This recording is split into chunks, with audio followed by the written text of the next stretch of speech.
The views and opinions expressed on any program are those of the producers and/or the persons appearing on the program, and do not necessarily reflect the views and opinions of FRC Media, Bristol Community College, or the City of Fall River.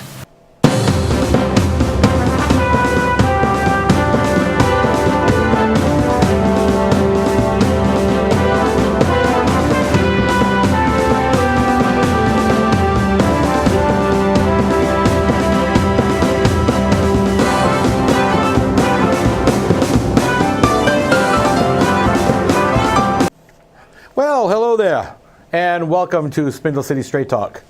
I'm CJ, and my co-host is currently still at Government Center, I'm assuming, doing his insurance thing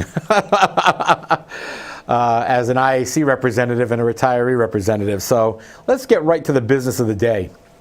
Last night at the South End Neighborhood Association meeting, which is held at the Good Shepherd Parish on South Main Street, formerly St. Patrick's Church, they had a guest being Mayor C. Samuel Sutter. People were actually happy to see him. They wanted to speak to him, and people have been saying that he's not returning phone calls and he's unavailable, and people don't know why. What's happening here. Please let us know, Mr. Mayor. We wanted to know. So prior to the meeting, the mayor proceeded to tell me that I was wrong in my statements to the city council regarding snow removal as opposed to snow plowing.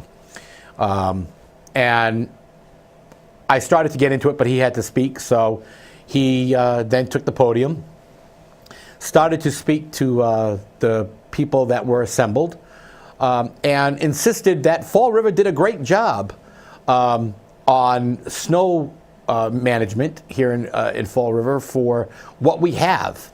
In essence, what we have available in resources, which, I'm going to call bull on, because we've done better in previous years, and we've done better with previous snowstorms.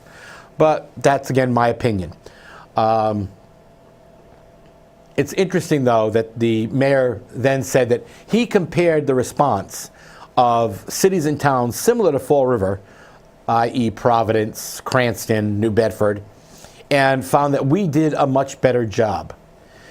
And I tried to say to the mayor prior to the meeting that appearances become the reality for the people of Fall River. And to them, the appearances, Fall River response was poor at best. And to say that it's a $1.2 million snow removal also shows a great amount of waste, in my opinion. And when I look at what was done and how it was done, there was a great amount of waste, and there was a great amount of poor management, I would think. Do I think that calling out Ken Pacheco and saying, we want you to be fired, is what we should do? No. But I think we need an adequate plan of correction, and an adequate plan to no longer use plowing as the main means of snow management. We need to seriously look at snow removal.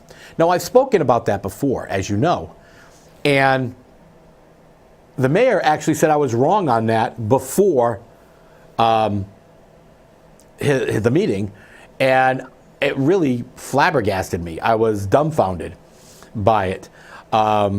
When this has been used across the country in areas with a lot more snow than we get, much more efficiently.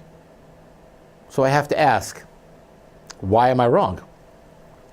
So, needless to say, another person who was in the meeting, during the meeting, brought up snow removal. Because since I mentioned it, people have been posting snow removal videos from Canada and elsewhere all over Facebook, showing how efficient this method of snow management is. And he turned around and he says, well, these areas are not gateway cities. Why? What's so different about a gateway city? We get snow just like everyone else. We just manage it like we're in 1940 instead of 2015. We do everything in Fall River as though we're in 1940 instead of 2015. Sometimes we do things like we're in 1840, but that's another story. But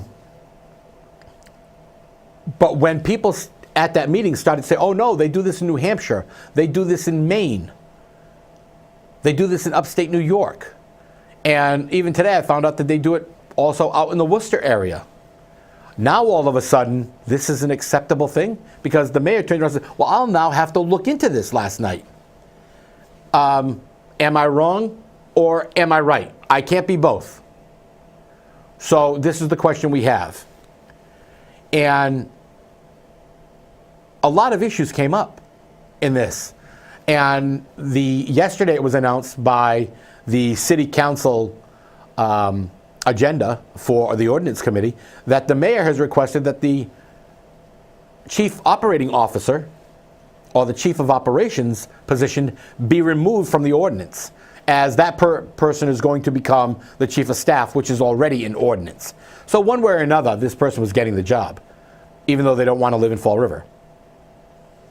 So again, this is indicative of how the elected body feels that their desires supersede the needs and the wants of the people of Fall River. Do I think that a mayor should have the right to select the people that he feels he can trust and he feels can do the job better than anyone else? Sure. By no means should he be denied that. But at least make it look good. At least put out a posting to ask people to apply for the job.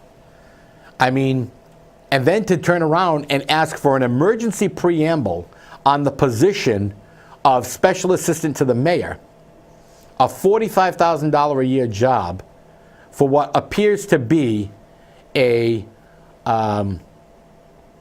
glorious receptionist, I think is just beyond ridiculous. And I do believe that we're getting our co-host in his situation setting up accordingly. And let's see if we can bring him on board. Hello out there. I would have been on time, CJ, had it not been for the snow removal. Hold on.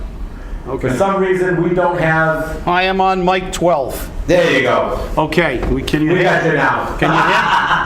Can you hear me now? I would have been on time had I not been stuck for 20 minutes behind a truck on a side street in Fall River due to the lack thereof of snow removal. They were trying to get a 4-foot wide truck through a 3-foot space, and rather than back it up, they tried for 15 or 20 minutes to try to make that 3-foot truck, 4-foot truck stick.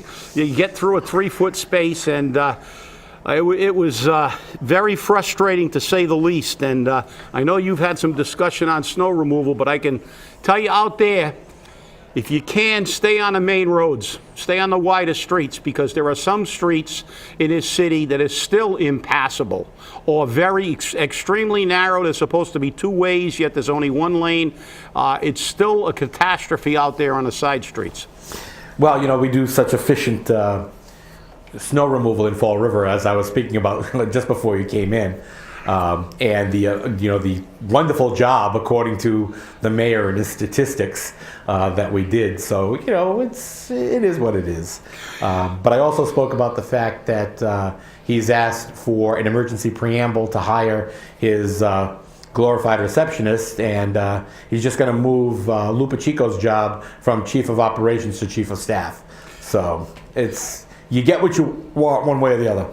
Well, I think it's rather ironic. As you know, I was at a meeting at the Government Center of the Insurance Advisory Committee earlier, and I was talking to some of the people there from the various unions, and apparently there is a rumor to the effect that they're going to ask for pay concessions. There are tiered pay concessions. I believe they talked about a tiering system, and based on what tier you selected would be how many bodies you lose. And I think it's rather ironic in the face of the fact that we're creating new positions and new liabilities and expenses for the city while we're asking for pay concessions, which will ultimately result in layoffs of people who actually provide provide the services, which again is another problem. So we've got some issues here, I think, that we have to deal with. And Chip, remember, I mean, the mayor has asked for every department to prepare 2 budgets, one with a 5% cut and one with a 10% cut. Okay, the level funded one, which would be the third, that's always prepared, but they've actually been asked to prepare a 5% cut and 10% cut. And of course, we know that those jobs that we're going to cut in the tiering system will not be administrators. Because last night, the mayor spoke very highly of John Perry and Ken Pacheco. John Perry, who drives around in a city truck with tinted windows, which we still can't figure out why. And Ken Pacheco, which I have a great deal of respect for Ken Pacheco. Ken goes above and beyond a lot of times. So it's just very interesting to see that we're going to cut the minions again and not the administrators. Well, again, we have the situation of government at its worst.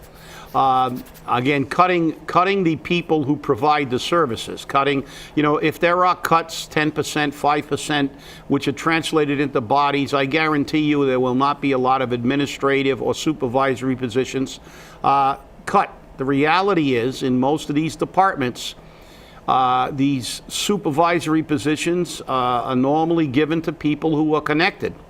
And people who are connected never lose their jobs. And in the face of these concessions or pay concessions they'll probably be asking for. As I said, on a previous show, I read all the pay increases that were given throughout the state last year.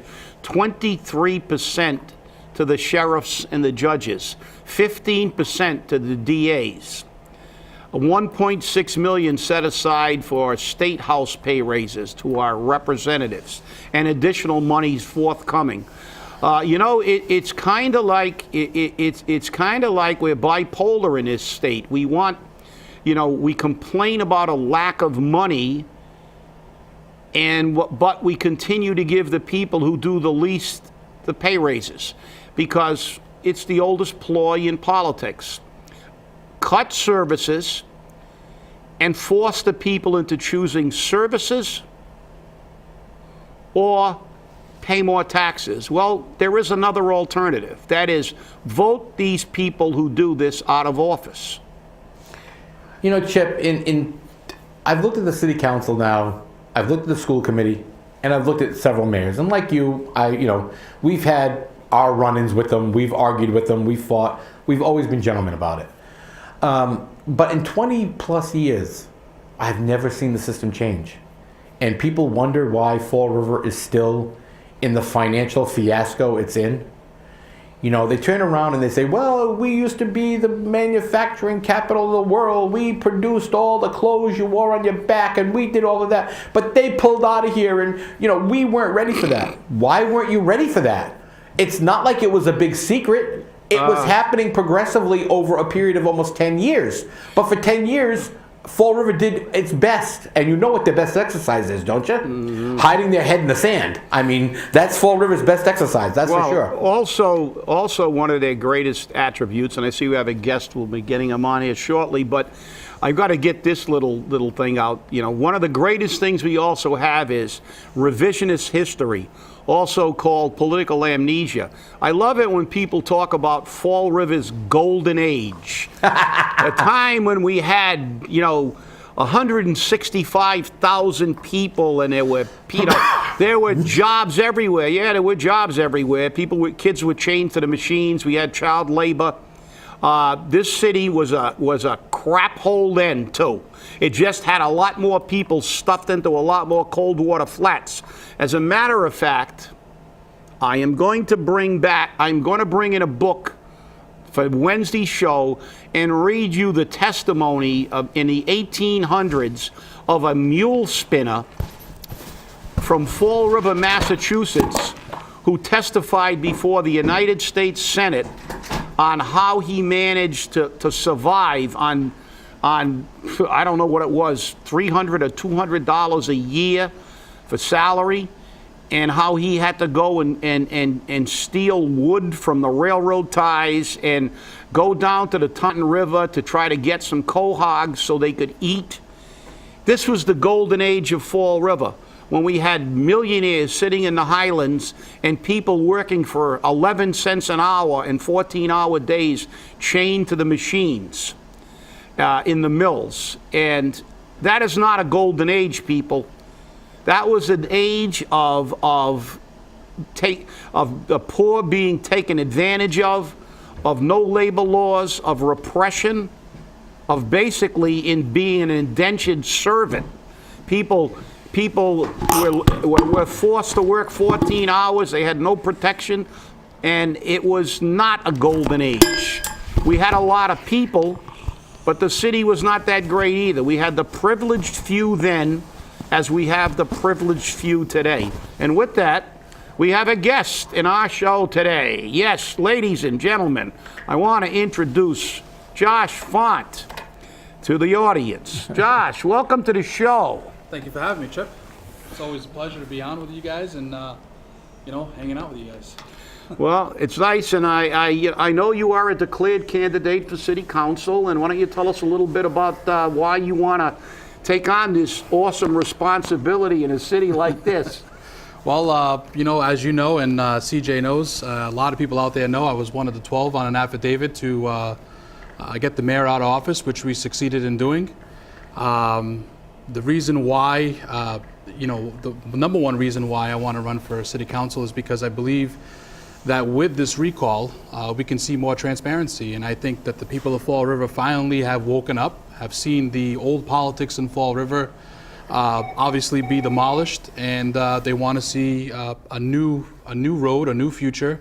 Obviously, we elected a new mayor, which everybody's 50-50 on at the moment, but he's only been in office for 38 days, I think, as of today. So we'll have to see what he's going to be able to do, and in the next hopefully few weeks. Supposedly, I was also at the South End Neighborhood Association meeting yesterday, so he did promise some numbers on pay as you throw and also on I think the recycling as well. So hopefully you'll have those numbers, and maybe we'll start to see a little more transparency, because that's what people are pushing for.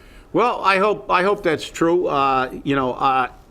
But numbers and data sometimes can be used to support some issues that maybe are not really, they can be used as a cover. What's more important to me is what I've seen over the course of the last decade or so, especially in the last 5 or 6 years, is a reduction in the amount of people who are delivering the necessary services to the people of Fall River. I see 2 new supervisors put up in the DPW, even though the complement of DPW is short. I see less firefighters. We see less services being given to the public, while we have greater fat in the government. We see a lot of supervisors. And, regardless of what the mayor says, he has begun to layer more people on. Let's see if he eliminates some people. We'll give him that opportunity. But as a city councilor, I'm going to put you on the spot as a man who's going to look for the city council. I want to know what your position is about, what our tax dollars should be spent on. Do you believe that we are underserviced and overmanaged in this city at this point in time? Well, we're absolutely paying more and not getting the services we're supposed to be getting. A lot of it has to do right now with pay as you throw and the fire department, with the fire department being understaffed, and we obviously know why that is. Pay as you throw obviously lost $3 million. That ended up going to the fire department, which, if anybody watched Tuesday's meeting or attended Tuesday's meeting, there was some flare-ups there as far as the budget was concerned. As of right now, they're promising that the budget is balanced. Is it true? We don't know. We'll find out at the very, very last day. My issue with the budget itself is the previous administration, which was Flanagan's administration, brought in a SAFER grant, but yet did not plan for the future of those firefighters. So initially, the council obviously pushed for those extra firefighters because they wanted to be at a certain number, which I believe was 175 or so. Yep.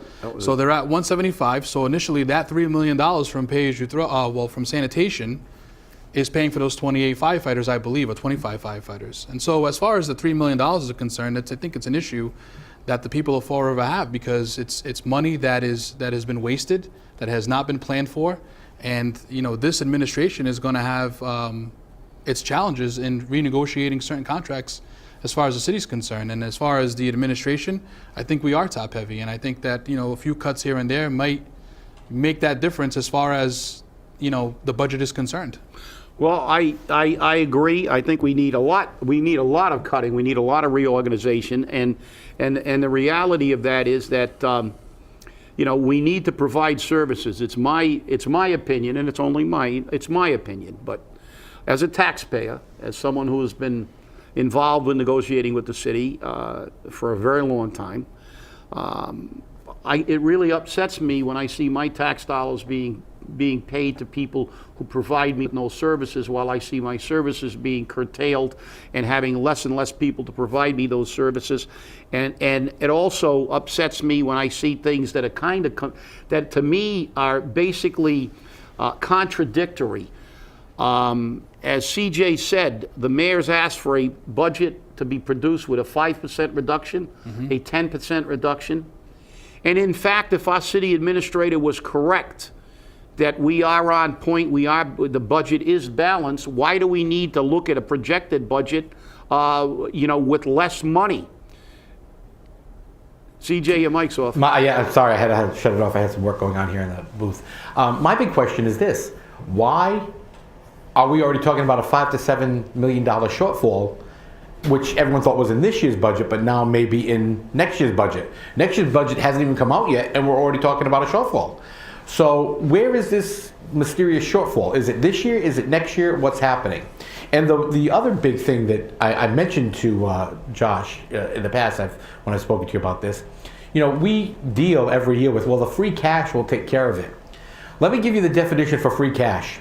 Free cash means that the government has overtaxed you, and they have extra money. So how would you as a city councilor try to reduce the amount of over-collection of my tax dollars and the tax dollars of the people of Fall River, so that free cash is limited and not used as the stopgap for every single problem that Fall River seems to have when it comes to shortfalls?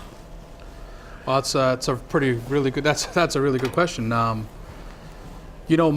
issues as of right now obviously fall into the fire department.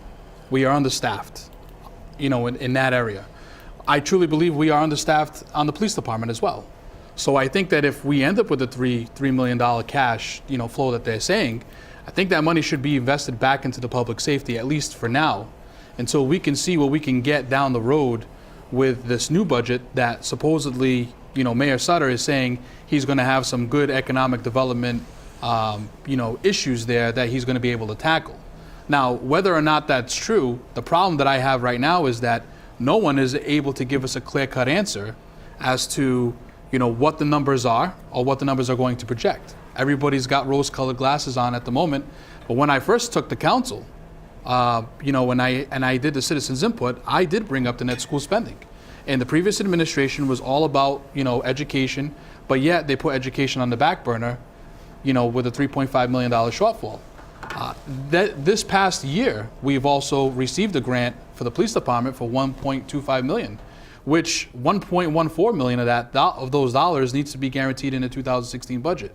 So you're already guaranteeing 1.14 of that money to be allocated to the next budget. So there's already 1.14 million gone from that budget, or that free cash that supposedly is going to be there. Yeah, well, you're right, and we have a lot of numbers being thrown around, and I think the city does this intentionally to confuse the people, because you can get a very confused with numbers and how they're being moved around.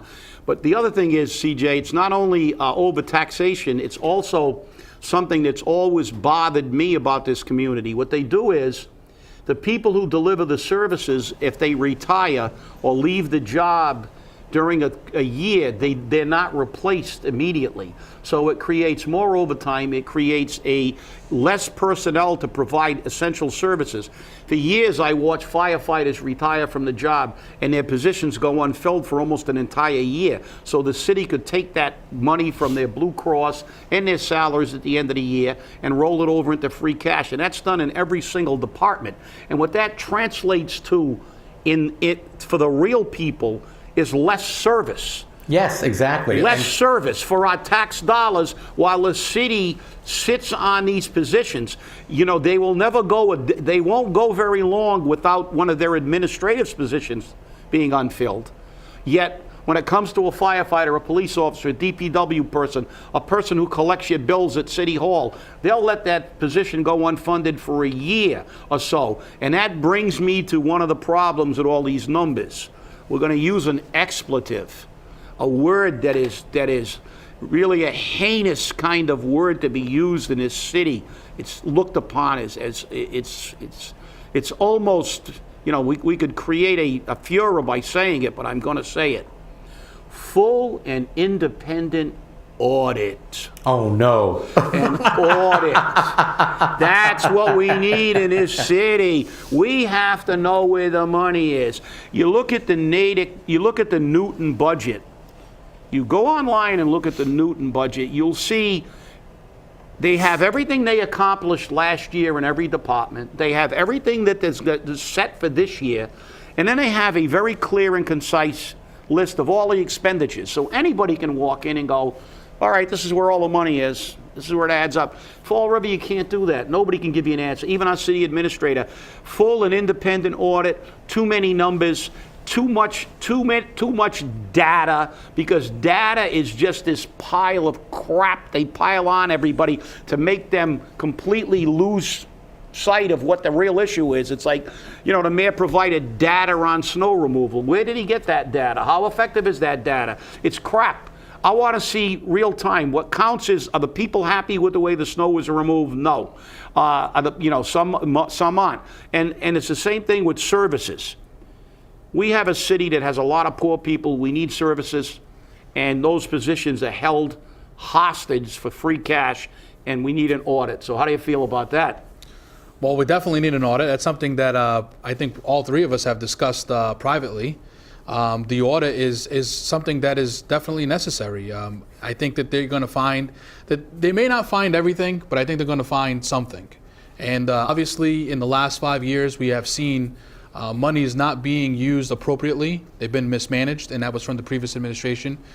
We still can't grill the new administration because they haven't had enough time to do that. But as far as those positions are concerned, I can kind of understand why people felt the way they did, bringing 2 new people in and trying to pass an ordinance to keep those positions, especially with one of them not wanting to move to Fall River. So I can understand the gripe there. But as far as the audit's concerned, if the council would have just did their job and they would have demanded answers on the budget originally, I don't think we would be in the position that we're in. And with the exception of 2 people, the rest of the council did pass that budget. And now the same council is asking for an audit. And it all seemed to crash down on them, obviously, when we had the recall, and everybody wanted to know the true answer of what was happening on the 6th floor. So it took a recall to start asking questions, and for 5 years they did whatever they wanted to do, and now we're still in the mess that we created. Well, I know we're running short of time. So yeah, and I'm just hoping that they don't forget what happened. And you know, the problem is that it's already starting to show that this was a one-time deal for them, in their opinion. But in the last couple of seconds we have, Josh, do you have anything you want to say to our viewers about yourself and about your candidacy before we have to roll the credits? Well, I'll be brief. Just a city guy who was born and raised in the city of Fall River.